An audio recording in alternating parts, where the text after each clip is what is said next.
Good morning and welcome to the B.F. Anderson Technical Report for August the 9th. Many books come out by economists. And the problem I have with economists is that they are in the prediction business. They want to predict the future. Now, if you remember the movie The Big Short, it was pointed out that not one economist called the mortgage crisis of 2008. Now, a book came out in 1987 called The Great Depression of 1990. And I was reading a review of the book, and I show this highlighted. It says, the Great Depression of 1990 demonstrates that we are headed towards an economic disaster of unprecedented proportions that will occur in 1990 and continue to plague the world at least until 1996. Now, this book and this economist's opinion is not only totally worthless, but it's deceptive and it keeps you from doing what you need to do. And the point is, I believe, and I almost want to say I smell a rat, but these guys will write a negative book and then wait for some type of catastrophic event and then bring the book out and sell 1 million copies. This book, by the way, was on the New York Times bestseller list, and it outsold Peter Lynch's book called One Up on Wall Street, which came out about the same time. So as we go to the graph, I have a graph here just to kind of make the point. This is when the book came out. It would have talked you out of one of the greatest bull markets of a generation. So the point here is that be very careful about what you hear in the financial media, because sometimes they're just not going to give you the best advice. And, I know that CNBC and Fox Business truck these guys out, and they act like they can predict the future. You cannot predict the future. I can't tell you what the stock market's going to do a week from now, much less 5 years from now. So this guy says, his name was Dr. Ravi Batra, says that, we're going to start this depression here, and then by here, America might as well just fold the tent up and go home. But anyway, what I'm trying to show here also is these boxes, which are what we call consolidation boxes. And what happens, I believe, is that people fail to keep an open mind. What we're seeing today could be a long-term period of prosperity that we haven't seen in 20 years. And so, the big talk in the media today is that we've been in a 9-year bull market, which I disagree with and I think is false and not true and irresponsible. We did start an economic recovery 9 years ago, but the market went back into a bear market between 2014 and 2016, which acted as a reset, because the stocks that pretty much led the market in this period here were very defensive in nature. I'm talking, consumer staples, what I call the toothpaste stocks. So what tends to happen here is we get into something called recency bias. Now, recency bias is the tendency to overweight the importance of recent observations relative to the full set of observations and information. So what happens is, and I think the average person, including myself, we're all biased, we think that because the market has been moving sideways here for over 20 years, that's the way it's always going to be. We're biased to feel that the market's never going to do anything. Well, this same period, it happened here. I am skeptical. And in fact, our experience has been that we'll have clients that we'll try to explain this to, but when we get into a situation like this here, they get out of the market, and they get out at the bottom, and then they get back in at the top. And we just can't seem to get this point across. So like during this 6 markets consolidate. You're going to have a bull market, then you're going to have a consolidation, bear market type of scenario. But then once that consolidation period ends, then you go back into a bull market. So what we find is that people get very skeptical when there's a pullback after a consolidation, which the same thing happened here. But the main thing to realize here, and I've always said this, the longer the base, the greater the race. So this has been a 20-year base that we pretty much lifted out of in 2013, went back into a consolidation again. Now we've lifted out again, but let's look at a couple of other things. Now I want to also mention that every week I'm gonna throw up here the put-call ratio, because I think this is important. This is a measure of optimism and pessimism, and right now we're pretty much in what I would call the neutral camp. But if you get back up into these upper areas here, I would be adding money to my portfolio, or I would be becoming more aggressive.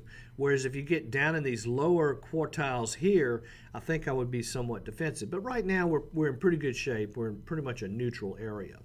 Now, one of the things that I think is also important is the relationship of stocks to bonds. Now, we all know that bonds are the safer place to be. However, not always the case, because if inflation comes back, and it probably will, bonds do not do well. So what I've got here is a ratio of the S&P 500 compared to the 30-year Treasury bond. Now, if you were 7 years old in 1995, now if you notice here, this box this consolidation box really gets started around 1995, 1996.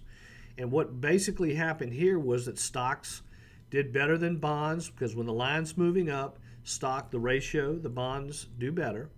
And then when the line goes down, stocks do better. Then when the line goes down, bonds do better. Line goes up, stocks do better. Line goes down, bonds do better.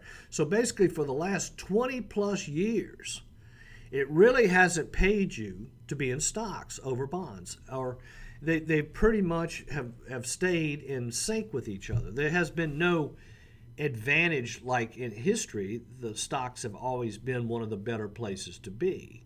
So what's happened here is that you get into what we call asset allocation. And so what the big mistake that I think is being made here is that people look at the past and they say, okay, well, this is the track record of the past, so therefore I'm going to extrapolate that this will be the performance in the future. Not true. It's just flat not true, because there's a movie out there that we've all seen, but the movie is now changing, and it's changing dramatically. So I'm pointing out here that if you were 7 years old in 95, you're 30 years old today. If you were 55 in 1995, you're 78 years old today. And all you know and all you've experienced really over this period has been where stocks really haven't been the place to be. But look what's happening.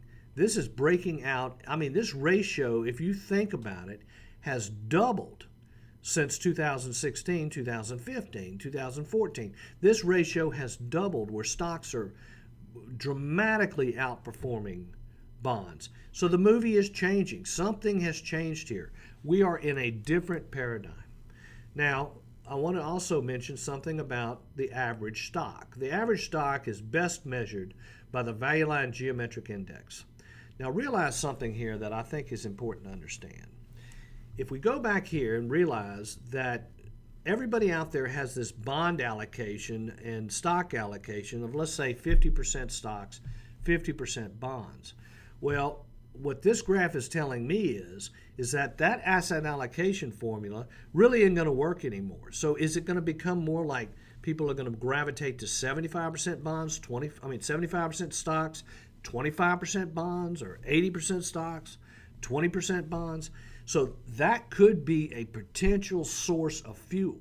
So as interest rates move up and the bond market continues to deteriorate, people are going to start shifting these asset allocations. So if you look at the average stock, and this is another thing to think about, in 1995, there were over 8,000 publicly traded companies.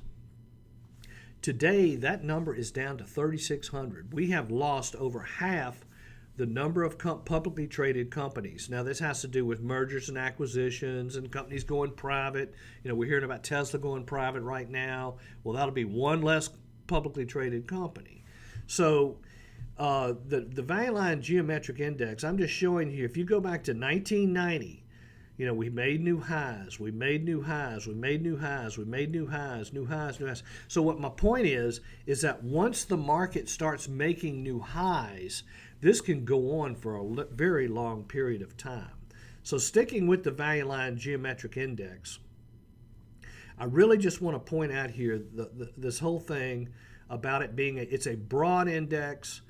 You know, the thing about the index that's important is that, and now this is a monthly plot. I mean, this is the price monthly. In the month of July, the Value Line Geometric Index hit an all-time new high.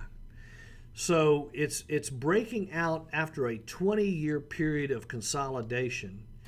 And the main thing is that it has cleared the box, is in a very strong uptrend, making new highs, and it's not retracing and going back into the box like it basically did here. It hit this upper level, back in the box. This level here, bear market. This level here, bear market. But right now, all I can tell you is that if we just look at the facts and we don't try to predict anything, today the market is in an uptrend.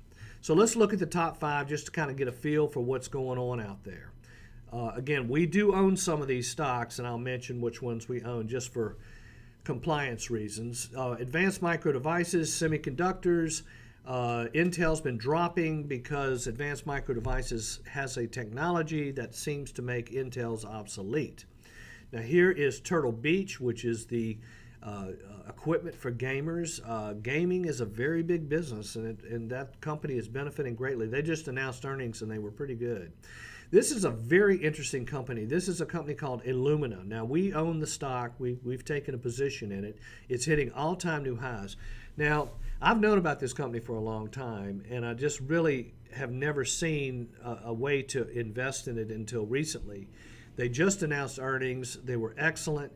What we're talking about here is gene sequencing. This is where you can do DNA analysis. We all know about Ancestry.com, where you can go back and find out who your ancestors are. Well, Illumina sells their services and equipment to Ancestry. That's one of their customers.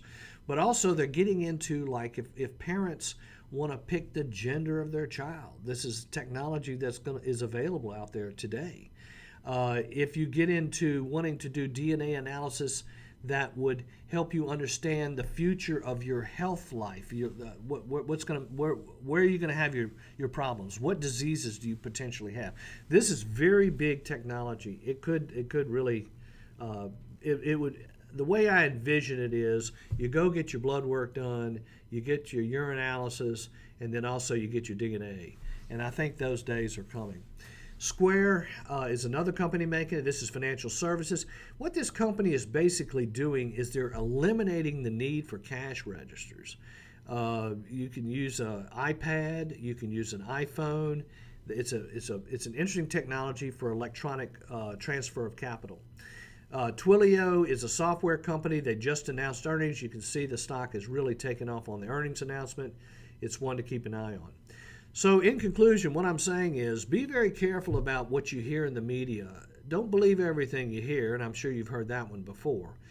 But it can also not only be something you shouldn't act upon, but it also could be something that could cause you to lose money. So give me a call if you need any help. Thank you very much.